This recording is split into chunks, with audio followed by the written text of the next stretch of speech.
Welcome to today's class. ಇವತ್ತು ತುಂಬಾನೇ ಒಂದು ಇಂಪಾರ್ಟೆಂಟ್ ಕಾನ್ಸೆಪ್ಟ್ನ ತಗೊಂಡು ನಾನು ನಿಮ್ಮ ಹರ್ಷಿತಾ ಮ್ಯಾಮ್, ನಿಮ್ಮ ಸ್ಕ್ರೀನ್ಶಾಟ್ ಮ್ಯಾಮ್ ನಿಮ್ಮ ಎದುರಿಗೆ ಬಂದಿದ್ದೀನಿ. ಸೊ ಇವತ್ತು ಏನನ್ನ ನಾನು ಹೇಳಕ್ ಹೋಗ್ತಿದ್ದೀನಿ ಅಂದ್ರೆ, ನಿಮ್ಮ SA1 ಎಕ್ಸಾಮ್ ಏನಿದೆ ಮುದ್ದು ಮಕ್ಕಳ, ತುಂಬಾನೇ ಹತ್ರ ಬಂತು. ಸೆಪ್ಟೆಂಬರ್ ಮಿಡ್ ಅಲ್ಲಿ ಮೋಸ್ಟ್ ಪ್ರಾಬಬ್ಲಿ SA1 ಎಕ್ಸಾಮ್ ಶುರು ಆಗ್ಬಿಡತ್ತೆ. So you have less than a month to prepare for SA1 exam. So ಇವಾಗ ನಮ್ಮ SA1 ಎಕ್ಸಾಮ್ ಅಲ್ಲಿ ನೋಡ್ಬೇಕಾದ್ರೆ one of the highest weightage chapters ಬಂದು ನಮ್ಮ ಲೈಫ್ ಪ್ರಾಸೆಸಸ್.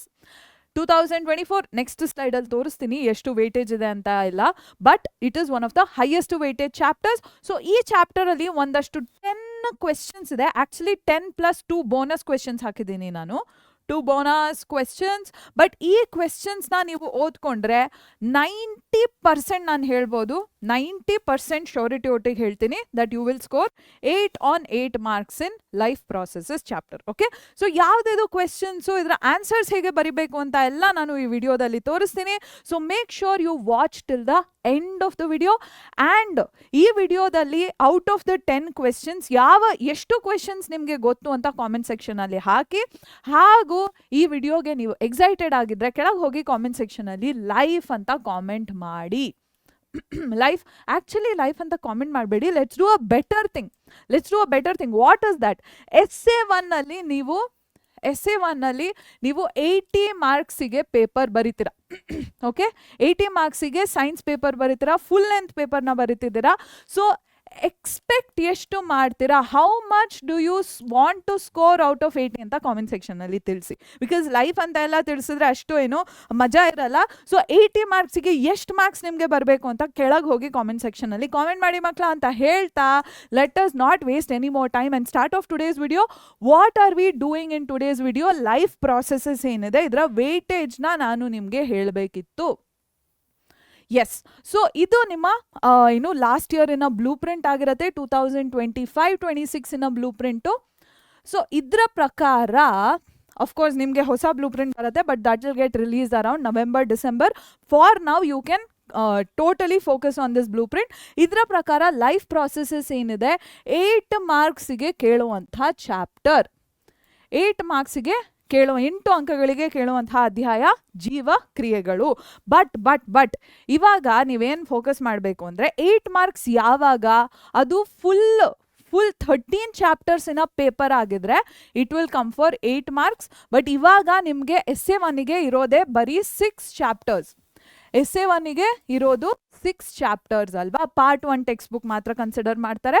ಸೊ ಇದಕ್ಕೋಸ್ಕರ ನೀವು ಏನನ್ನ ಅಸ್ಯೂಮ್ ಮಾಡ್ಬೋದು ಅಂದರೆ, 8 ಮಾರ್ಕ್ಸ್ ಬದಲು 16 ಮಾರ್ಕ್ಸಿಗೆ ನಿಮಗೆ ಲೈಫ್ ಪ್ರಾಸೆಸಸ್ನ ಕೇಳುವಂತಹ ಪಾಸಿಬಿಲಿಟಿ ಇರುತ್ತೆ. ಬಿಕಾಸ್ ಪೋರ್ಷನ್ಸ್ ಅರ್ಧ ಆದಾಗ ಮಾರ್ಕ್ಸ್ನ ಡಬಲ್ ಮಾಡಬೇಕಾಗತ್ತೆ teachers. Okay, so most probably 16 ಮಾರ್ಕ್ಸಿಗೆ ನಿಮಗೆ ಲೈಫ್ ಪ್ರಾಸೆಸಸ್ನ ಕೇಳ್ತಾರೆ. ಸೊ ಈ 16 ಮಾರ್ಕ್ಸ್ ನಿಮಗೆ ಎಲ್ಲಿಂದ ಬರುತ್ತೆ? What are the 10 major questions that you have to prepare for ಅಂತ ನೋಡ್ತಾ ಹೋಗೋಣ ಮಕ್ಕಳ. ಸೊ ಫಸ್ಟ್ಲಿ ನಿಮಗೆ ನಾನು ಹೇಗೆ ಕ್ವೆಶನ್ಸ್ನ ಅರೇಂಜ್ ಮಾಡಿದ್ದೀನಿ ಅಂದರೆ, ಫಸ್ಟ್ ಕ್ವೆಶನ್ ಏನಿದೆ ಇದು ಬರೋದು ನ್ಯೂಟ್ರಿಷನ್ ಇಂದ. ಅದರಲ್ಲೂ ಪ್ಲಾಂಟ್ ನ್ಯೂಟ್ರಿಷನ್ ಇಂದ ಈ ಕ್ವೆಶನ್ನ ತುಂಬಾನೇ ಸತಿ ಕೇಳ್ತಾರೆ. ಓಕೆ, ಸಸ್ಯಗಳಲ್ಲಿ ಪೋಷಣೆ ಇರುತ್ತೆ ಅಲ್ವಾ, ಈ ಪರಿಕಲ್ಪನೆಯಿಂದ ಈ ಒಂದು ಪ್ರಶ್ನೆನ ತುಂಬಾನೇ ಸತಿ ಎಕ್ಸಾಮ್ ಅಲ್ಲಿ ಕೇಳಿದ್ದಾರೆ. What is this question? And ಅರ್ಧ ಆನ್ಸರ್ ಆಲ್ರೆಡಿ ಇಲ್ಲಿದೆ, but let's focus on the question. Right the events occurring in photosynthesis. So nutrition ಅಂತ ಬಂದಾಗ ಫೋಟೋಸಿಂಥಿಸಿಸ್ ಏನಿದೆ, ಪ್ಲಾಂಟ್ ನ್ಯೂಟ್ರಿಷನ್ ಅಂತ ಬಂದಾಗ photosynthesis is the most important topic. ಇದರಲ್ಲಿ ನಿಮ್ಗೆ ಏನು ಗೊತ್ತಿರಬೇಕು ಅಂದರೆ, first of all you should know the definition of photosynthesis. Definition ಆದಮೇಲೆ ನಿಮಗೆ ಬ್ಯಾಲೆನ್ಸ್ಡ್ ಇಕ್ವೇಷನ್ ಗೊತ್ತಿರಬೇಕು ಆಫ್ ಫೋಟೋಸಿಂಥಿಸಿಸ್. ಫೋಟೋಸಿಂಥಿಸಿಸ್ನ ರಿಕ್ವೈರ್ಮೆಂಟ್ಸ್ ನಿಮಗೆ ಗೊತ್ತಿರಬೇಕು, ಹಾಗೂ ಫೋಟೋಸಿಂಥಿಸಿಸ್ ನಡೆಯುವಂತಹ 4 steps of photosynthesis ಗೊತ್ತಿರಬೇಕು. So when they ask about plant nutrition, most of the times ಇದ್ರ ಬಗ್ಗೆನೇ ಕ್ವೆಶನ್ಸ್ನ ಕೇಳ್ತಾರೆ. ಅಂದರೆ ಸಸ್ಯಗಳಲ್ಲಿ ಪೋಷಣೆ ಅಂತ ಬಂದಾಗ ನಿಮಗೆ ಹೆಚ್ಚಾಗಿ ಕೇಳೋದು ದ್ಯುತಿ ಸಂಶ್ಲೇಷಣೆಯ ಬಗ್ಗೆ. ಅದರಲ್ಲೂ ಕೂಡ 4 ಮಾಹಿತಿನ ಕೇಳ್ತಾರೆ. ಏನದು? ವಿವರಣೆನ ಕೇಳಬಹುದು ಮಕ್ಕಳ, ಸರಿದೂಗಿಸಿದ ಸಮೀಕರಣನ ಕೇಳಬಹುದು, ಅಗತ್ಯತೆಗಳು ಇನ್ನು ದ್ಯುತಿ ಸಂಶ್ಲೇಷಣೆ ನಡಿಬೇಕಂದ್ರೆ ಅದಕ್ಕೆ ಬೇಕಾಗಿರುವಂತಹ ಅಗತ್ಯತೆಗಳು, ಹಾಗೂ 4 ಹಂತಗಳು ಯಾವುದು ದ್ಯುತಿ ಸಂಶ್ಲೇಷಣೆಯದ್ದು ಅಂತ ತುಂಬಾನೇ ಸರ್ತಿ ಕೇಳ್ತಾರೆ. ಸೊ ಫೋಟೋಸಿಂಥಿಸಿಸ್ ನ ಡೆಫಿನಿಷನ್ ಏನಂತ ಬರಿಬೇಕಾಗತ್ತೆ? It is a process. ಕೀವರ್ಡ್ಸ್ನ ನಾನು ಇಲ್ಲಿ ಲಿಸ್ಟ್ ಮಾಡ್ತೀನಿ. ಇದು ಒಂದು ಪ್ರಾಸೆಸ್ಸು. ಯಾರು ಯೂಸ್ ಮಾಡ್ತಾರೆ ಇದನ್ನ? ಆಟೋಟ್ರೋಫ್ಸ್ ಯೂಸ್ ಮಾಡ್ತಾರೆ. Autotrophic organisms like plants and blue green bacteria use ಮಾಡ್ತವೆ. ಇದನ್ನ ಹೇಗೆ ಯೂಸ್ ಮಾಡ್ತವೆ ಅಂದ್ರೆ ಕಾರ್ಬನ್ ಡೈಆಕ್ಸೈಡ್ ಮತ್ತೆ ವಾಟರ್ ರೀತಿಯ ಇನಾರ್ಗ್ಯಾನಿಕ್ ಮಾಲಿಕ್ಯೂಲ್ಸ್ನ ಯೂಸ್ ಮಾಡಿಕೊಂಡು, ಕಾರ್ಬನ್ ಡೈಆಕ್ಸೈಡ್ ಹಾಗೂ ವಾಟರ್ ರೀತಿಯ ಇನಾರ್ಗ್ಯಾನಿಕ್ ಮಾಲಿಕ್ಯೂಲ್ಸ್ನ ಯೂಸ್ ಮಾಡಿಕೊಂಡು in the presence of sunlight and chlorophyll glucose ಅಥವಾ ಫುಡ್ನ ಪ್ರಿಪೇರ್ ಮಾಡುವಂತಹ ಪ್ರಾಸೆಸ್ನ ಫೋಟೋಸಿಂಥಿಸಿಸ್ ಅಂತ ಕರಿತೀವಿ. ಸೊ ಫೋಟೋಸಿಂಥಿಸಿಸ್ ಅಂದಾಗ ನೀವು ಈ ಕೀವರ್ಡ್ಸ್ನ ಬರೀಲೇಬೇಕು. ದ್ಯುತಿ ಸಂಶ್ಲೇಷಣೆ ಅಂದ್ರೇನು? ಇದು ಸ್ವಪೋಷಕಗಳು ಬಳಸುವಂತಹ ಒಂದು ಪ್ರಕ್ರಿಯೆ ಆಗಿರುತ್ತೆ. ಇದರಲ್ಲಿ ಇಂಗಾಲದ ಡೈಆಕ್ಸೈಡ್ ಹಾಗೂ ನೀರಿನ ರೀತಿಯ ನಿರವಯವ ವಸ್ತುಗಳನ್ನ ಬಳಸ್ಕೊಂಡು ಸೌರ ಬೆಳಕು ಹಾಗೂ ಪತ್ರಹರಿತಿನ ಉಪಸ್ಥಿತಿಯಲ್ಲಿ ಗ್ಲೂಕೋಸ್ ಅಥವಾ ಆಹಾರನ ತಯಾರು ಮಾಡುವಂತಹ ಪ್ರಕ್ರಿಯೆನ ನಾವು ದ್ಯುತಿ ಸಂಶ್ಲೇಷಣೆ ಅಂತ ಕರಿತೀವಿ. This is what you need to know. Same thing ನಿಮಗೆ ರಿಕ್ವೈರ್ಮೆಂಟ್ಸ್ನ ಕೇಳಿದಾಗ್ಲೂ ಏನು ಬರೀತೀರಾ? Carbon dioxide, water, chlorophyll, sunlight ಅಂತ ಬರಿಬೇಕು. ಅಲಾಂಗ್ ವಿತ್ ದಿಸ್ ನೈಟ್ರೋಜನ್ ಎಲ್ಲ ಬೇಕಾಗಿರುತ್ತೆ, but that is secondary. These are the major requirements of photosynthesis. ಅಗತ್ಯತೆಗಳು ಅಂತ ಕೇಳಿದಾಗ ಕೂಡ ಈ 4 ಅಗತ್ಯತೆಗಳನ್ನ ಬರಿಬೇಕು. What are the 4 steps of photosynthesis ಮಕ್ಕಳ? ಫಸ್ಟ್ ಸ್ಟೆಪ್ ಅಲ್ಲಿ ಕ್ಯಾಪ್ಚರ್ ಆಫ್ ಸನ್ಲೈಟ್ ಆಗತ್ತೆ ಬೈ ಕ್ಲೋರೋಫಿಲ್. ಇದಾದ್ಮೇಲೆ ಸೆಕೆಂಡ್ ಸ್ಟೆಪ್ನಲ್ಲಿ ಸನ್ಲೈಟ್ ಏನಿದೆ ಇದು ಕೆಮಿಕಲ್ ಎನರ್ಜಿ ಆಗಿ ಕನ್ವರ್ಟ್ ಆಗತ್ತೆ. This is the second step. Third step ಅಲ್ಲಿ ಏನಾಗತ್ತೆ? ವಾಟರ್ ಏನಿದೆ ಇದರ ಬ್ರೇಕ್ ಡೌನ್ ಆಗತ್ತೆ into hydrogen and oxygen. Last ಸ್ಟೆಪ್ನಲ್ಲಿ ಕಾರ್ಬನ್ ಡೈಆಕ್ಸೈಡ್ನ ರಿಡಕ್ಷನ್ ಆಗತ್ತೆ ಟು ಕಾರ್ಬೋಹೈಡ್ರೇಟ್. ಸೊ ದ್ಯುತಿ ಸಂಶ್ಲೇಷಣೆಯ 4 ಹಂತಗಳನ್ನ ಕೂಡ ನೀವು ತಿಳ್ಕೋಬೇಕು. All of this is listed here. ಏನೇನು ಗೊತ್ತಿರಬೇಕು ಅಂತ ನಾನು ನಿಮಗೆ ಇಲ್ಲಿ ಹಾಕಿ ಕೊಟ್ಟಿದ್ದೀನಿ. ಆಲ್ಸೋ ಈ PPT ಏನಿದೆ ಇದರ PDF ನ ನಾನು ನಿಮಗೆ ಕೆಳಗೆ ಪಿನ್ಡ್ ಕಾಮೆಂಟಲ್ಲಿ ಕೊಟ್ಟಿರ್ತೀನಿ. So you can utilise the PDF also. Okay, so yes, ಇಲ್ಲಿಗೆ ಮುಗೀತು ನಮ್ಮ ಪ್ಲಾಂಟ್ ನ್ಯೂಟ್ರಿಷನ್ ಅಲ್ಲಿ ಮೋಸ್ಟ್ ಇಂಪಾರ್ಟೆಂಟ್ ಕ್ವೆಶನ್ ಇದಾಗಿರತ್ತೆ. ಇದು ಬಿಟ್ರೆ ಹ್ಯೂಮನ್ ನ್ಯೂಟ್ರಿಷನ್ ಅಂತ ಬಂದಾಗ ಮುದ್ದು ಮಕ್ಕಳ, ನೀವು ಏನನ್ನ ಖಂಡಿತವಾಗಿಯೂ ತಿಳ್ಕೊಂಡಿರ್ಬೇಕು ಅಂದ್ರೆ ಪ್ರತಿಯೊಂದು ಹ್ಯೂಮನ್ ನ್ಯೂಟ್ರಿಷನ್ ಅಲ್ಲಿ ಬೇರೆ ಬೇರೆ ಪಾರ್ಟ್ಸ್ ಇರುತ್ತೆ ಅಲ್ವಾ? Mouth, stomach, small intestine, all of this. So ಈ ಪಾರ್ಟ್ಸು ಹಾಗೂ ಅದರ ಫಂಕ್ಷನ್ಸ್ನ ನೀವು ತಿಳ್ಕೊಂಡಿರ್ಬೇಕು. ನೀವು ತಿಳ್ಕೊಂಡಿರ್ಬೇಕು. ಹಾಗೂ last which is the final site of digestion ಅಂತ ತುಂಬಾನೇ ಸತಿ ಕೇಳ್ತಾರೆ. ದಟ್ ಇಸ್ ಸ್ಮಾಲ್ ಇಂಟೆಸ್ಟೈನ್ ಅಂತ ತಿಳ್ಕೊಂಡಿರ್ಬೇಕು. ಮಾನವ ಪೋಷಣೆ ಅಂತ ಬಂದಾಗ ನೀವು ಏನನ್ನ ತಿಳ್ಕೊಂಡಿರ್ಬೇಕು ಅಂದ್ರೆ ಮಾನವ ನಮ್ಮ ಜೀರ್ಣ ವ್ಯವಸ್ಥೆ ಇರುತ್ತೆ ಅಲ್ವಾ? ಅದರಲ್ಲಿ ಪ್ರತಿಯೊಂದು ಭಾಗ ಹಾಗೂ ಅದರಲ್ಲಿ ನಡೆಯುವಂತಹ ಕಾರ್ಯಗಳ ಬಗ್ಗೆ ಮಾಹಿತಿ ಇರಬೇಕು. ಹಾಗೂ ಇನ್ನೊಂದು ಚಿಕ್ಕ ಪ್ರಶ್ನೆ, ತುಂಬಾನೇ ಸತಿ ಕೇಳಿರುವಂತಹ ಪ್ರಶ್ನೆ ಯಾವುದು ಅಂದ್ರೆ ನಮ್ಮ ಜೀರ್ಣ ಕ್ರಿಯೆಯ ಕೊನೆಯ ಸ್ಥಳ ಯಾವುದು ಅಂತ ಕೇಳ್ತಾರೆ. ಓಕೆನಾ? ಜೀರ್ಣಕ್ರಿಯೆ ಅಂತ್ಯಗೊಳ್ಳುವಂತಹ ಸ್ಥಳ ಯಾವುದು ಅಂತ ಕೇಳ್ತಾರೆ. ಅವಾಗ ನೀವು ಸಣ್ಣ ಕರುಳು ಅಂತ ಬರಿಬೇಕಾಗತ್ತೆ. Okay, so other than this ಮಕ್ಕಳ, one of the most important questions is enzymes. ತುಂಬಾನೇ ಸತಿ ಕೇಳಿದ್ದಾರೆ. ನಾನು ಲಾಸ್ಟ್ 6 years ಪೇಪರ್ನ ಅನಲೈಸ್ 2019 ಆನ್ವರ್ಡ್ಸ್ ಪೇಪರ್ನ ಅನಲೈಸ್ ಮಾಡಿದ್ದೀನಿ, including your 2026 board exam paper. ಅದರಲ್ಲಿ ಎನ್ಸೈಮಿನ ಬಗ್ಗೆ ತುಂಬಾನೇ ಕ್ವೆಶನ್ಸ್ ಇದೆ. In all of these papers enzymes ಬಗ್ಗೆ ತುಂಬಾನೇ ಕ್ವೆಶನ್ಸ್ನ ಕೇಳ್ತಾರೆ. ಸೊ ನಮ್ಮ ಹ್ಯೂಮನ್ ನ್ಯೂಟ್ರಿಷನ್ ಅಲ್ಲಿ 3 ಮೇಜರ್ ಎನ್ಸೈಮ್ಸ್ ಬಂದು ಟ್ರಿಪ್ಸಿನ್, ಅಮೈಲೇಸ್, ಲೈಪೇಸ್ ಹಾಗೂ pepsin. Trypsin, pepsin, amylase, lipase, these are the 4 most important enzymes. ಇದೆಲ್ಲ ಅದರ ಫಂಕ್ಷನ್ಸ್ ನಿಮಗೆ ಗೊತ್ತಿರಬೇಕು. ಓಕೆನಾ? ಟ್ರಿಪ್ಸಿನ್ನು, ಪೆಪ್ಸಿನ್ನು ಇದೊಟ್ಟಿಗೆ ತಿಳ್ಕೊಳ್ಳಿ. ಅಮೈಲೇಸ್ ಹಾಗೂ ಲೈಪೇಸ್ ಏನಿದೆ 4 ಅತ್ಯಂತ ಪ್ರಮುಖ ಕಿಣ್ವಗಳು. ಇದ್ರ ಬಗ್ಗೆ ತುಂಬಾನೇ ಪ್ರಶ್ನೆಗಳನ್ನ ನಿಮಗೆ ಕೇಳಿದ್ದಾರೆ. ಓಕೆ, ಸೊ ಒಂದೊಂದೇ ನೋಡ್ಕೊಂಡು ಹೋಗೋಣ. ಫಸ್ಟ್ ಬರುತ್ತೆ ನಮ್ಮ ಬಾಯಿಯಲ್ಲಿ ರಿಲೀಸ್ ಆಗೋದು salivary amylase, which is released in the mouth ಅಲ್ವಾ, ಸಲೈವಾ ಅಲ್ಲಿ ಇರುತ್ತೆ. ಇದರ ಮೇಜರ್ ಫಂಕ್ಷನ್ ಏನು ಮಕ್ಕಳ? ಕಾರ್ಬೋಹೈಡ್ರೇಟ್ನ ಬ್ರೇಕ್ ಡೌನ್ ಮಾಡುತ್ತೆ. ಕಾರ್ಬೋಹೈಡ್ರೇಟಿನ ಬ್ರೇಕ್ ಡೌನಿಗೆ ಸಲೈವರಿ ಅಮೈಲೇಸ್ ಯೂಟಿಲೈಸ್ ಆಗುತ್ತೆ. This is the first enzyme that you need to know about. ಅಲ್ಲಿಂದ ನಾವು ಸ್ಟಮಕ್ಕಿಗೆ ಬಂದಾಗ ಸ್ಟಮಕ್ ಅಲ್ಲಿ ಇರೋದು ಪೆಪ್ಸಿನ್. ಸೊ ಪೆಪ್ಸಿನ್ ಏನ್ ಮಾಡುತ್ತೆ ಅಂದ್ರೆ ಇದು ಪ್ರೋಟೀನ್ ಡೈಜೆಷನ್ ನ ಮಾಡುತ್ತೆ. ಸ್ಟಮಕ್ ಅಲ್ಲಿ ಪೆಪ್ಸಿನ್ ಇರುತ್ತೆ, ಪೆಪ್ಸಿನ್ ಪ್ರೋಟೀನ್ ಡೈಜೆಷನ್ ನ ಮಾಡುತ್ತೆ. ಪ್ರೋಟೀನ್ ಡೈಜೆಷನ್ಗೆ ಪೆಪ್ಸಿನ್ಗೆ HCl ಏನಿದೆ ಅಸಿಡಿಕ್ ಎನ್ವೈರನ್ಮೆಂಟ್ ನ ಕ್ರಿಯೇಟ್ ಮಾಡಿ ಕೊಡುತ್ತೆ. These are somethings that you need to write. ಅದಾದ್ಮೇಲೆ ಸ್ಮಾಲ್ ಇಂಟೆಸ್ಟೈನ್ ಅಲ್ಲಿ ಟ್ರಿಪ್ಸಿನ್ ಏನಿದೆ ವರ್ಕ್ ಮಾಡುತ್ತೆ, ಬಟ್ ಇದು ಒರಿಜಿನೇಟ್ ಆಗ್ತಿರೋದು ಪ್ಯಾನ್ಕ್ರಿಯಾಸ್ ಇಂದ ಟ್ರಿಪ್ಸಿನ್ ಬರ್ತಿದೆ. ಪೆಪ್ಸಿನ್ ಇರೋದು ಸ್ಟಮಕ್ ಅಲ್ಲಿ, ಅಮೈಲೇಸ್ ಇರೋದು ಎಲ್ಲಿ? ಮೌತ್ ಅಲ್ಲಿ. Okay, so all of these information ಬರಿಬೇಕು. ಪ್ಯಾನ್ಕ್ರಿಯಾಸ್ ಟ್ರಿಪ್ಸಿನ್ ನ ರಿಲೀಸ್ ಮಾಡುತ್ತೆ ಅಂಡ್ ಟ್ರಿಪ್ಸಿನ್ ಡಸ್ ಟ್ರಿಪ್ಸಿನ್ ಏನಿದೆ ಪ್ರೋಟೀನ್ ಡೈಜೆಷನ್ ನ ಮಾಡುತ್ತೆ. ಟ್ರಿಪ್ಸಿನ್ ಪ್ರೋಟೀನ್ ಡೈಜೆಷನ್ ಮಾಡಬೇಕು ಅಂದ್ರೆ ಬೈಲ್ ಜ್ಯೂಸ್ ಏನಿದೆ ಇದು ಆಲ್ಕಲೈನ್ ಮೀಡಿಯಂ ನ ಕ್ರಿಯೇಟ್ ಮಾಡಿ ಕೊಡುತ್ತೆ, ಅಂದ್ರೆ ಬೇಸಿಕ್ ಮೀಡಿಯಂ ನ ಕ್ರಿಯೇಟ್ ಮಾಡಿ ಕೊಡುತ್ತೆ. Similar to how HCl creates acidic medium. ಓಕೆನಾ? ಲಾಸ್ಟ್ ಅಲ್ಲಿ ಬರುತ್ತೆ ಲೈಪೇಸು. ಇದು ಕೂಡ ಪ್ಯಾನ್ಕ್ರಿಯಾಸ್ ಇಂದಾನೆ ಕ್ರಿಯೇಟ್ ಆಗಿ ಬರುತ್ತೆ. ಲೈಪೇಸ್ ಏನಿದೆ ಇದರ ಆಕ್ಷನ್ ಇರೋದು ಫ್ಯಾಟ್ಸಿನ ಮೇಲೆ. ಸೊ ಫ್ಯಾಟಿನ ಬ್ರೇಕ್ ಡೌನ್, ಫ್ಯಾಟಿನ ಇಮಲ್ಸಿಫಿಕೇಶನ್ ಆದಮೇಲೆ ಲೈಪೇಸ್ ಏನಿದೆ ಫ್ಯಾಟಿನ ಬ್ರೇಕ್ ಡೌನ್ನ ಮಾಡುತ್ತೆ. Okay, so these are the major information that you need to know. ಮಕ್ಕಳ ಕನ್ನಡ ಮಾಧ್ಯಮದ ಮಕ್ಕಳಿಗೂ ಕೂಡ ಇದೇ ಉತ್ತರನ ನಾನು ಹಾಕಿ ಕೊಟ್ಟಿದ್ದೀನಿ. ಇದರಲ್ಲಿ ಪೆಪ್ಸಿನ್ ಒಂದು ನಾನು ಕೊಟ್ಟಿಲ್ಲ ಈ ಉತ್ತರದಲ್ಲಿ. ಪೆಪ್ಸಿನ್ ಬಗ್ಗೆ ಏನು ಗೊತ್ತಿರಬೇಕು ನಿಮಗೆ? ಜಠರದಲ್ಲಿ ಪೆಪ್ಸಿನ್ನ ಬಿಡುಗಡೆ ಆಗುತ್ತೆ. ಪೆಪ್ಸಿನ್ ಏನಿದೆ ಪ್ರೋಟೀನಿನ ಪಚನೆಗೆ ಅನುವು ಮಾಡಿಕೊಡುತ್ತೆ.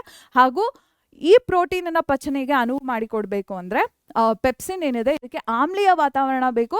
ಆಮ್ಲೀಯ ವಾತಾವರಣನ ಒದಗಿಸ್ಕೊಡ್ತಿರೋದು ಹೈಡ್ರೋಕ್ಲೋರಿಕ್ ಆಮ್ಲ ಅಂತ ನಿಮಗೆ ಗೊತ್ತಿರಬೇಕು. Okay, so this is something that you need to know. Okay, so answers ಎಲ್ಲ ಇಲ್ಲಿ ಕೊಟ್ಟಿದ್ದೀನಿ. ದಯವಿಟ್ಟು ಆನ್ಸರ್ಸ್ನ ಚೆನ್ನಾಗಿ ನೋಡ್ಕೊಳ್ಳಿ. ಕನ್ನಡ ಮಾಧ್ಯಮದ ಮಕ್ಕಳಿಗೂ ಕೂಡ ಎಲ್ಲ ಹಾಕಿ ಕೊಟ್ಟಿದ್ದೀನಿ. ಓಕೆ, ನೆಕ್ಸ್ಟ್ ಎಸ್, ಸೊ ಇವಾಗ ನಾವು ಬಂದ್ವಿ ಎಲ್ಲಿಗೆ? ರೆಸ್ಪಿರೇಷನಿಗೆ ಬಂದ್ವಿ. ರೆಸ್ಪಿರೇಷನ್ ಹ್ಯೂಮನ್ ಬೀಯಿಂಗ್ಸ್ ಅಲ್ಲಿ one of the most important question ಯಾವುದು ಅಂದ್ರೆ, ಇಲ್ಲಿ ಫಸ್ಟ್ ಇಂಪಾರ್ಟೆಂಟ್ ಕ್ವೆಶನ್ ನೋಡೋಣ.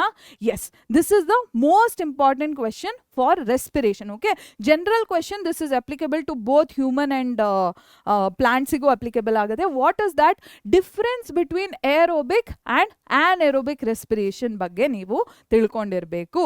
ಅಂಡ್ ಡಿಫ್ರೆನ್ಸ್ ಬಿಟ್ವೀನ್ ನ ಕೇಳಿದಾಗ ಯಾವಾಗಲೂ ಟೇಬಲ್ ನ ಕ್ರಿಯೇಟ್ ಮಾಡಿ ಆನ್ಸರ್ ಮಾಡಬೇಕು. ಓಕೆ, ಉಸಿರಾಟಕ್ಕೆ ಬಂದಾಗ ಅತ್ಯಂತ ಪ್ರಮುಖ ಪ್ರಶ್ನೆ ಯಾವುದಾಗಿರುತ್ತೆ ಅಂದ್ರೆ ವಾಯುವಿಕ ಹಾಗೂ ಅವಾಯುವಿಕ ಉಸಿರಾಟದ ನಡುವೆ ಇರುವಂತಹ ವ್ಯತ್ಯಾಸಗಳು. ಸೊ ಏನಿದು ಡಿಫ್ರೆನ್ಸಸ್ ಅಂತ ನೋಡ್ಕೊಂಡು ಹೋಗೋಣ. First of all, aerobic respiration ಅಲ್ಲಿ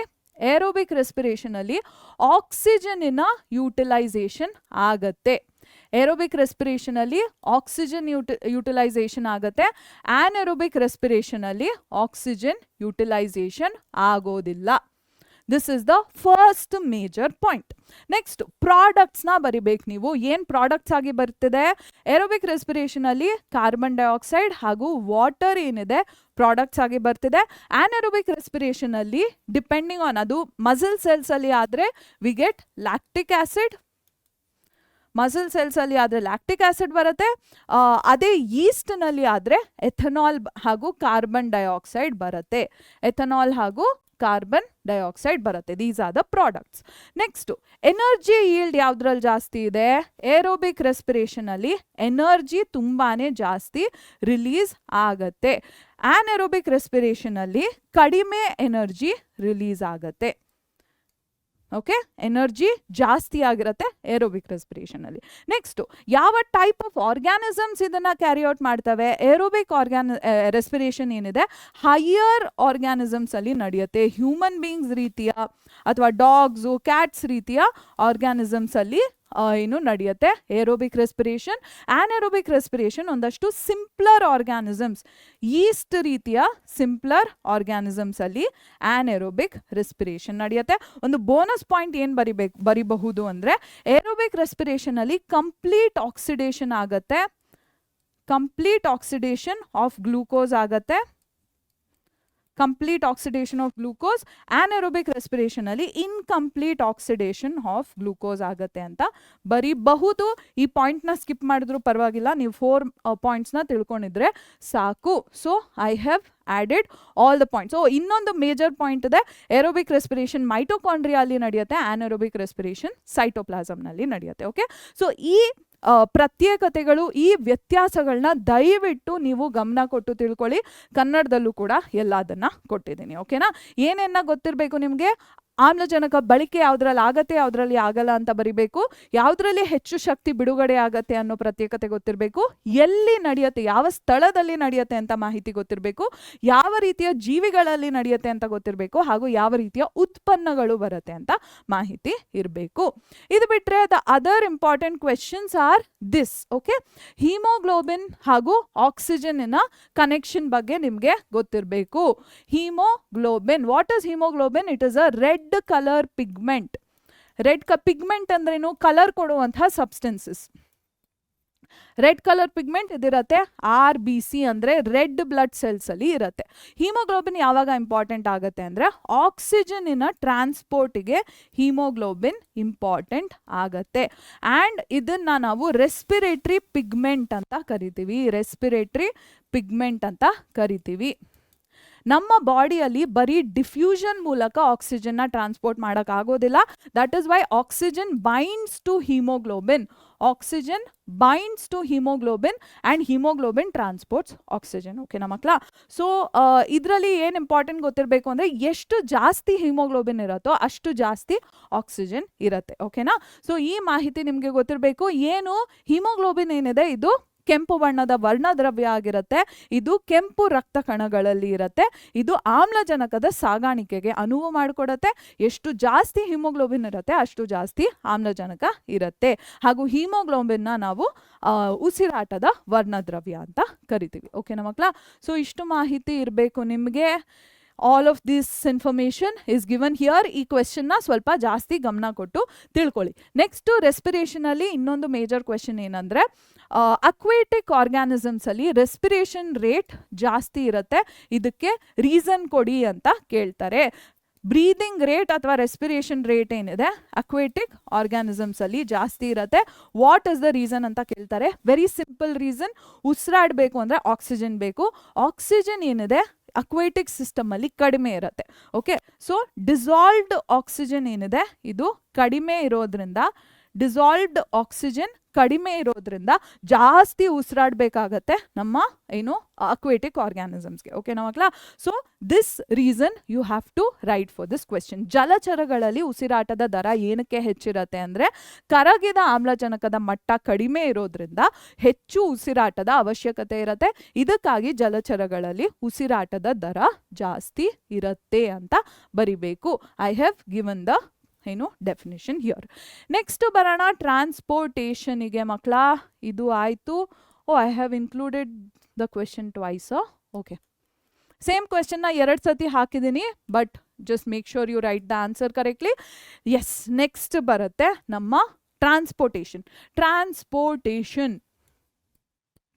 ಟ್ರಾನ್ಸ್ಪೋರ್ಟೇಷನ್ ಏನಿದೆ ಮಕ್ಕಳ, ಪ್ಲಾಂಟ್ನಲ್ಲಿ ನೀವು ತಿಳ್ಕೋಬೇಕು. ಸೊ ಪ್ಲಾಂಟ್ ಅಲ್ಲಿ ಏನ್ ಗೊತ್ತಿರಬೇಕು? ಟ್ರಾನ್ಸ್ಪೋರ್ಟೇಷನ್ ವಾಟರ್ ಹಾಗೂ ಮಿನರಲ್ಸಿಗೆ ಏನಿರುತ್ತೆ? ವಾಟರ್ ಹಾಗೂ ಮಿನರಲ್ಸಿಗೆ ನಮ್ಮ ಪ್ಲಾಂಟ್ಸಿನಲ್ಲಿ ಇರುತ್ತೆ ಝೈಲಮ್ ಅನ್ನೋ ಒಂದು ಟಿಶ್ಯೂ. ಫುಡ್ ಹಾಗೂ ಅಮೈನೋ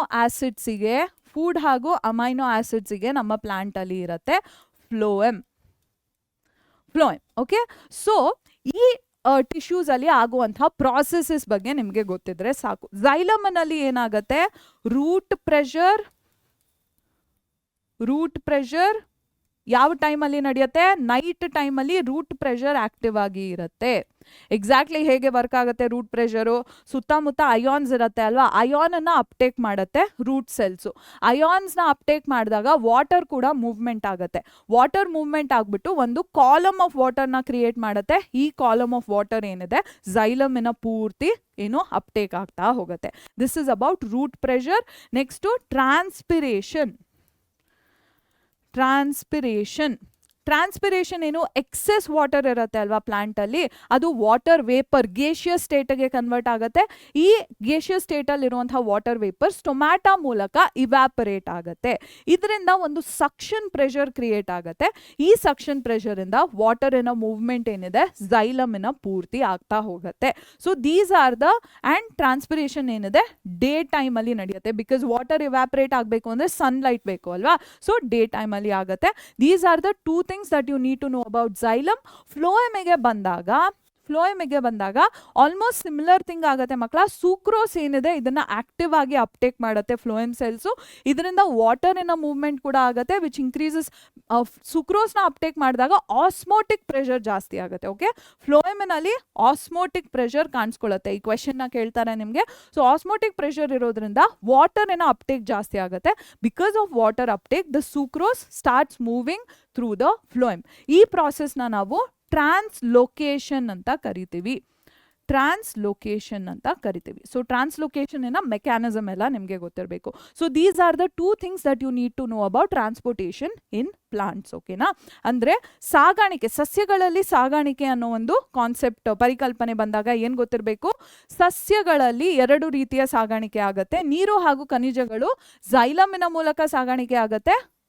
ಆಹಾರ ಹಾಗೂ ಅಮೈನೋ ಆಮ್ಲಗಳು ಫ್ಲೋಯೆಮಿನ ಮೂಲಕ ಸಾಗಾಣಿಕೆ ಆಗತ್ತೆ. ಓಕೆನಾ ಮಕ್ಕಳ. ಸೊ ಝೈಲಮಿನಲ್ಲಿ 2 ಪ್ರಕ್ರಿಯೆ ಬಗ್ಗೆ ಮಾಹಿತಿ ಇರಬೇಕು. ಯಾವುದದು, ಬೇರಿನ ಒತ್ತಡ ಹಾಗೂ ಬಾಷ್ಪ ವಿಸರ್ಜನೆ. ಸೊ ಬೇರಿನ ಒತ್ತಡ ಹೇಗೆ ನಡೆಯುತ್ತೆ, ಬಾಷ್ಪ ವಿಸರ್ಜನೆ ಹೇಗೆ ನಡೆಯುತ್ತೆ ಅಂತ ನಿಮಗೆ ತಿಳಿದಿರಬೇಕು. ಹಾಗೂ ಫ್ಲೋಯೆಮಿನಲ್ಲಿ ಏನಾಗುತ್ತೆ, ಅಭಿಸರಣ ಒತ್ತಡ ಕೆಲಸಕ್ಕೆ ಬರುತ್ತೆ. ಸೊ ಈ ಅಭಿಸರಣ ಒತ್ತಡ ಏನಿದೆ ಇದು ನಡೆಯೋದು ವಸ್ತು ಸ್ಥಾನಾಂತರಣದಲ್ಲಿ ಅಭಿಸರಣ ಒತ್ತಡ ಏನಿದೆ ಕೆಲಸ ಮಾಡುತ್ತೆ. ಸೊ ಎಲ್ಲಾ ಮಾಹಿತಿನ ನಾನು ಈ ಸ್ಲೈಡ್ಗಳಲ್ಲಿ ಹಾಕಿದ್ದೀನಿ. I have written everything down about what I have just explain to you. So make sure you learn about this. So ಇದು ವಾಟರ್ ಟ್ರಾನ್ಸ್ಪೋರ್ಟಿಗೆ ಹಾಗೂ ಇದು ಫುಡ್ನ ಟ್ರಾನ್ಸ್ಪೋರ್ಟು ಎಲ್ಲದನ್ನು ಇಲ್ಲಿ ನಾನು ಹಾಕಿದ್ದೀನಿ. ಓಕೆ, ನೆಕ್ಸ್ಟ್ ಹ್ಯೂಮನ್ಸ್ ಅಲ್ಲಿ ಟ್ರಾನ್ಸ್ಪೋರ್ಟೇಷನ್ ಅಂತ ಬಂದಾಗ one of the major questions that you need to know about is double circulation. ತುಂಬಾನೇ ಸತಿ ಕ್ವೆಶನ್ಸ್ನ ಕೇಳಿದ್ದಾರೆ. ನಾನು ತುಂಬಾನೇ ಸತಿ ರೀಲ್ಸು ಶಾರ್ಟ್ಸ್ನೆಲ್ಲ ಕೂಡ ಮಾಡಿ ಹಾಕಿದ್ದೀನಿ. Double circulation is extremely important. What is double circulation? ನಮ್ಮ ಹಾರ್ಟ್ ಏನಿದೆ ಇದು 4 ಚೇಂಬರ್ ಹಾರ್ಟ್ ಆಗಿರುತ್ತೆ. ಸೊ ಈ ಹಾರ್ಟಿನಲ್ಲಿ ಬ್ಲಡ್ ಏನಿದೆ, ಎವ್ರಿ ಸರ್ಕ್ಯುಲೇಷನ್ ಸೈಕಲ್ ಅಲ್ಲಿ ಬ್ಲಡ್ 2 ಟೈಮ್ಸ್ ಈ ನಮ್ಮ ಹಾರ್ಟ್ನ ಪಾಸ್ ಮಾಡುತ್ತೆ. 2 ಟೈಮ್ಸ್ ಬ್ಲಡ್ ಏನಿದೆ in a single circulation cycle blood passes 2 times through the heart. Why is this happening? What is the significance of double circulation ಅಂತ ನಿಮಗೆ ಕೇಳಬಹುದು. First of all this is the definition. ನಾನು ಹೇಳಿದ್ದು definition ಆಗಿತ್ತು. ನಿಮಗೆ double circulation ಬಗ್ಗೆ ಬೇರೆ ಏನು ಕೇಳ್ತಾರೆ ಅಂದರೆ ಮೆಕ್ಯಾನಿಸಮ್ ಕೇಳ್ತಾರೆ ಹಾಗೂ ಇದರ ಇಂಪಾರ್ಟೆನ್ಸ್ ಕೇಳ್ತಾರೆ.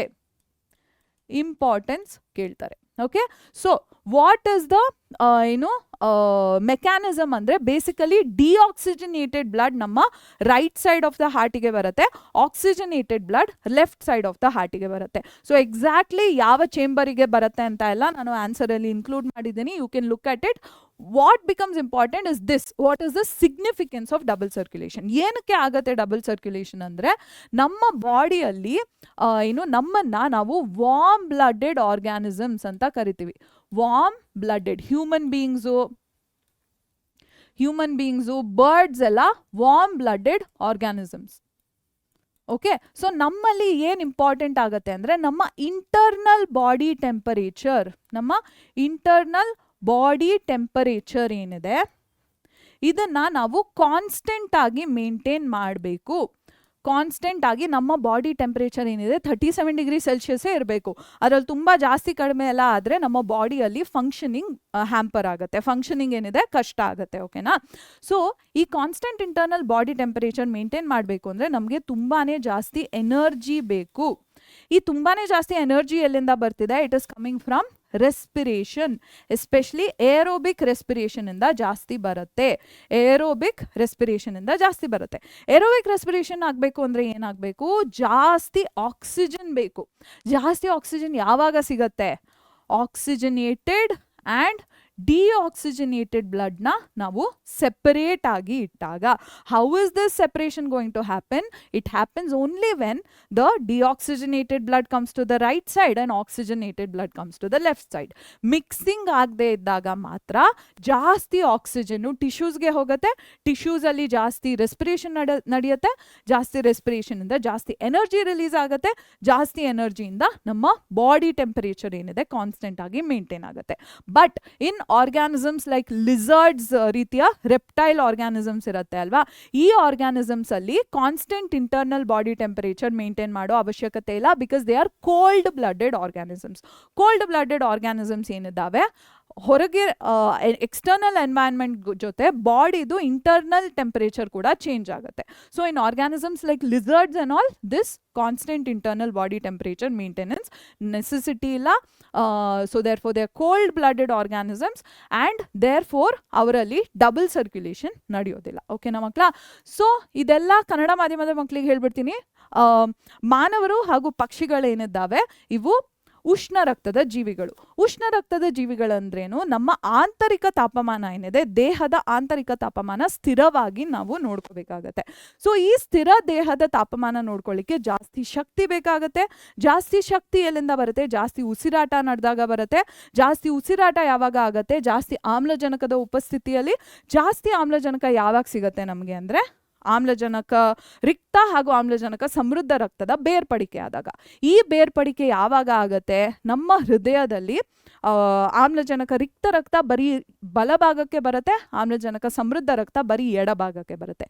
ಸೊ ಈ ಪ್ರತ್ಯೇಕತೆ ಇದ್ದಾಗ ಮಾತ್ರ ನಾವು ಏನು ಆಂತರಿಕ ತಾಪಮಾನನ ಸ್ಥಿರವಾಗಿ ನೋಡ್ಕೋಬಹುದು. ಸೊ ಇದಕ್ಕೋಸ್ಕರ ಇಮ್ಮಡಿ ಪರಿಚಲನೆ ನಡೆಯುತ್ತೆ. ಇಮ್ಮಡಿ ಪರಿಚಲನೆಯಲ್ಲಿ ನಿಮ್ಗೆ ಏನು ಗೊತ್ತಿರಬೇಕು ಮಕ್ಕಳ? ವಿವರಣೆ ಗೊತ್ತಿರಬೇಕು, ಕಾರ್ಯವಿಧಾನ ಗೊತ್ತಿರಬೇಕು, ಹಾಗೂ ಇದರ ಏನು ಉಪಯೋಗ ನಿಮಗೆ ಗೊತ್ತಿರಬೇಕು. ಇದನ್ನೆಲ್ಲ ನಾನು ಇಲ್ಲಿ ಸ್ಲೈಡ್ ಮೇಲೆ ಹಾಕಿದ್ದೀನಿ. Okay, so this is all about double circulation. ದಯವಿಟ್ಟು ಇದನ್ನ ತಿಳ್ಕೊಳ್ಳಿ. ನಾ ಹೇಳಿದೆ ಸ್ಟೆಪ್ಸ್ನ ಹಾಕ್ತೀನಿ ಅಂತ. Steps are given here. Okay, next yes, what is the importance of double circulation ಅಂತ ಕೂಡ ಇಲ್ಲಿ ನಾನು ಹಾಕಿದ್ದೀನಿ. ಇಮ್ಮಡಿ ಪರಿಚಲನೆಯ ಏನು ಉಪಯೋಗ ಏನು, ಲಾಭ ಏನು ಅಂತ ಇಲ್ಲಿ ಹಾಕಿದ್ದೀನಿ. Next excretion, last very important. Plant excretion ಮೆಥಡ್ಸ್ನ ತುಂಬಾ ಸತಿ ಕೇಳ್ತಾರೆ. ಪ್ಲಾಂಟಲ್ಲಿ ಎಕ್ಸ್ಕ್ರೀಷನ್ ಆಗುವಂತಹ ಮೆಥಡ್ಸ್ನ ತುಂಬಾ ಸತಿ ಕೇಳ್ತಾರೆ. ಸೊ ಏನೇನು ಯೂಸ್ ಮಾಡ್ತವೆ ಪ್ಲಾಂಟ್ಸು? ಪಾಪ ಏನು ಆ ಕಡೆ ಈ ಕಡೆ ಮೂವ್ ಮಾಡೋಕ್ಕಾಗಲ್ಲ ಅಲ್ಲ, ವಾಶ್ರೂಮ್ ಎಲ್ಲ ಯೂಸ್ ಮಾಡೋಕ್ಕಾಗಲ್ಲ ಪ್ಲಾಂಟ್ಸ್ಗೆ. So what do they do? ಏನಪ್ಪ, ಓಲ್ಡ್ ಝೈಲಮ್ ಅಲ್ಲಿ ನೈಟ್ರೋಜನಸ್ ವೇಸ್ಟ್ನ ಸ್ಟೋರ್ ಮಾಡಿಕೊಂಡು ರೆಸಿನ್ಸ್ ಹಾಗೂ ಗಮ್ಸಿನ ರೀತಿಯಲ್ಲಿ ಥ್ರೋ ಔಟ್ ಮಾಡ್ತವೆ. ರೆಸಿನ್ಸ್ ಹಾಗೂ ಗಮ್ಸ್ ರೂಟ್ಸ್ ಮೂಲಕ ಸರೌಂಡಿಂಗ್ ಸಾಯಿಲ್ ಅಲ್ಲಿ ಎಕ್ಸ್ಕ್ರೀಷನ್ ನಡೆಸ್ತವೆ. ಸೆಲ್ಯುಲಾರ್ ವೇಕ್ಯೂಲ್ಸ್ ಅಲ್ಲಿ ವೇಸ್ಟ್ನ ಸ್ಟೋರ್ ಮಾಡ್ಕೋತವೆ. ಆ್ಯಂಡ್ ಒನ್ ಮೋರ್ ಥಿಂಗ್, ನೀವು ಗೇಷಿಯಸ್ ವೇಸ್ಟ್ ಬಗ್ಗೆ ಕೂಡ ಬರಿಬೇಕು. ಓಕೆ, ಫೋಟೋಸಿಂಥಿಸಿಸ್ ನಡಿಬೇಕಾದ್ರೆ oxygen becomes the gaseous waste, stomata ಮೂಲಕ ಹೊರಗೋಗುತ್ತೆ. ಟ್ರಾನ್ಸ್ಪಿರೇಷನ್ ಅಲ್ಲಿ water becomes the gaseous waste, stomata ಮೂಲಕ ಹೊರಗೆ ಹೋಗುತ್ತೆ. ಆ್ಯಂಡ್ ರೆಸ್ಪಿರೇಷನ್ ಟೈಮಲ್ಲಿ carbon dioxide is the gaseous waste, ಅದು ಕೂಡ ಟೊಮ್ಯಾಟೊ ಮೂಲಕ ಹೋಗುತ್ತೆ. So when you are writing about plant excretion, make sure you write about the gaseous waste as well as the nitrogenous waste. Okay, ಬರೀ gaseous ಬರೀ nitrogenous ಬರಬೇಡಿ, ನೀವು ಎರಡನ್ನು ಬರಿಬೇಕಾಗತ್ತೆ plant ಅಲ್ಲಿ ಎಕ್ಸ್ಕ್ರೀಷನ್ ನ ಬರಿಬೇಕಾದ್ರೆ. Okay, so all of these points are mentioned here. ಇದನ್ನೆಲ್ಲ ನೀವು ನೋಡ್ಕೊಂಡು ಹೋಗಿ ಬರೀರಿ. ಓಕೆನಾ? ಸಸ್ಯಗಳಲ್ಲಿ ವಿಸರ್ಜನೆಯ ಹಲವಾರು ಏನು ವಿಧಾನಗಳಿರತ್ವೆ. ಸೊ ನೀವು ಅನಿಲ ವಿಸರ್ಜನೆ ಬಗ್ಗೆ ಕೂಡ ಬರಿಬೇಕು. ದ್ಯುತಿ ಸಂಶ್ಲೇಷಣೆಯ ಸಮಯದಲ್ಲಿ ಆಮ್ಲಜನಕ, ಬಾಷ್ಪ ವಿಸರ್ಜನೆಯ ಸಮಯದಲ್ಲಿ ನೀರಿನ ಆವಿ, ಉಸಿರಾಟದ ಸಮಯದಲ್ಲಿ ಇಂಗಾಲದ ಡೈಆಕ್ಸೈಡ್, ಇದನ್ನೆಲ್ಲ ನೀವು ಬರಿಬೇಕಾಗತ್ತೆ. ಹಾಗೂ ಸಾರಜನಕ ತ್ಯಾಜ್ಯಗಳ ಹೊರಹಾಕುವ ವಿಧಾನಗಳನ್ನ ಕೂಡ ನೀವು ತಿಳ್ಕೋಬೇಕು. ಲಾಸ್ಟ್ ಅಲ್ಲಿ ಬರ್ತೀವಿ ನಾವು ಹ್ಯೂಮನ್ ಬೀಯಿಂಗ್ಸ್ ಅಲ್ಲಿ ಎಕ್ಸ್ಕ್ರೀಷನ್ ಬಗ್ಗೆ.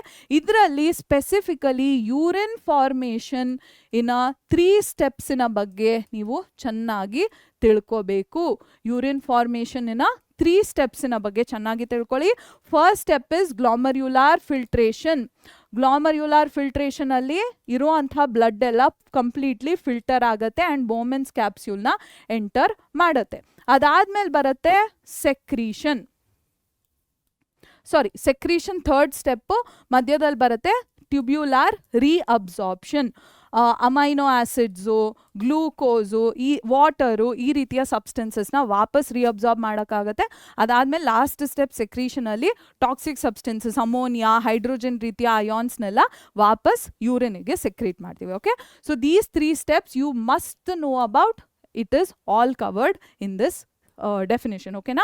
ಈ ಏನು ಮಾನವರಲ್ಲಿ ವಿಸರ್ಜನೆ ಅಂತ ಬಂದಾಗ ಮೂತ್ರ ರಚನೆ ಅತ್ಯಂತ ಪ್ರಮುಖ ಆಗುತ್ತೆ. ಸೊ 3 ಹಂತಗಳಲ್ಲಿ ಮೂತ್ರ ರಚನೆ ಆಗುತ್ತೆ. ಏನದು? ಗ್ಲಾಮರ್ಯುಲಾರ್ ಶೋಧನೆ, ಮರು ಹೀರಿಕೆ ಹಾಗೂ ಸ್ರವಿಸುವಿಕೆಯ ಮೂಲಕ. ಈ 3 ಹಂತಗಳನ್ನ ನೀವು ದಯವಿಟ್ಟು ಚೆನ್ನಾಗಿ ತಿಳ್ಕೊಳ್ಳಿ. ಇದು ಬಿಟ್ಟರೆ 4 to 5 ಮಾರ್ಕ್ಸಿನ ಕ್ವೆಶನ್ ಬರ್ಬೋದು, which can be heart in a diagram, or 2 ಮಾರ್ಕ್ಸಿನ ಕ್ವೆಶನ್ ಬರ್ಬೋದು, which could be stomata diagram. ಅದು ಬಿಟ್ಟರೆ ನೆಫ್ರಾನ್ ಡಯಾಗ್ರಾಮ್ನ ಕೂಡ ಕೇಳಬಹುದು. ಲಿಸ್ಟ್ ಆಫ್ ಡಯಾಗ್ರಾಮ್ಸ್ನ ನಾನು ಇಲ್ಲಿ ಹಾಕಿದ್ದೀನಿ. This is the stomata diagram, ಹೃದಯದ ರೇಖಾಚಿತ್ರ, ನೆಫ್ರಾನಿನ ರೇಖಾಚಿತ್ರ. ಈ 3ಅನ್ನೇ ಡ್ರಾ ಮಾಡೋಕ್ಕೆ ಕೇಳೋದು. ಲೇಬಲಿಂಗ್ಗೆ ಡೈಜೆಸ್ಟಿವ್ ಸಿಸ್ಟಮ್ನ ಕೂಡ ಕೇಳಬಹುದು. We can not be sure, but draw ಮಾಡಲಿಕ್ಕೆ ಇಷ್ಟೇ ಕ್ವೆಶನ್ಸ್ನ ಕೇಳ್ತಾರೆ. ಅದು ಬಿಟ್ಟರೆ ಇನ್ನೊಂದಷ್ಟು ಬೋನಸ್ ಕ್ವೆಶನ್ಸ್ ಕೊಡ್ತೀನಿ ಅಂತ ಹೇಳಿದೆ ಅಲ್ವಾ. All of these are bonus questions. ಇದನ್ನೆಲ್ಲ ನೀವು ಚೆನ್ನಾಗಿ ಓದ್ಕೊಳ್ಳಿ. ಇದನ್ನೆಲ್ಲ ಓದ್ಕೊಂಡ್ರು ಮ್ಯಾಮ್ ತಲೆ ಕೆಡ್ತಿದೆ, ಏನೂ ಅರ್ಥ ಆಗ್ತಿಲ್ಲ ಅಂದರೆ ನಮ್ಮ ಪರೀಕ್ಷೆ ಪ್ರಥಮ ಬ್ಯಾಚ್ ಅಂತೂ ಇದ್ದೇ ಇದೆ. ಪರೀಕ್ಷೆ ಪ್ರಥಮ ಬ್ಯಾಚಲ್ಲಿ ನಾವು ಪ್ರತಿ ದಿನ ಡೈಲಿ ಲೈವ್ ಕ್ಲಾಸಸ್ನ ನಡೆಸ್ತೀವಿ. ಪ್ರತಿಯೊಂದು ಚಾಪ್ಟರ್ನ ಇನ್ ಡೆಪ್ತ್ ಆಗಿ ಕವರೇಜ್ ಮಾಡ್ತೀವಿ.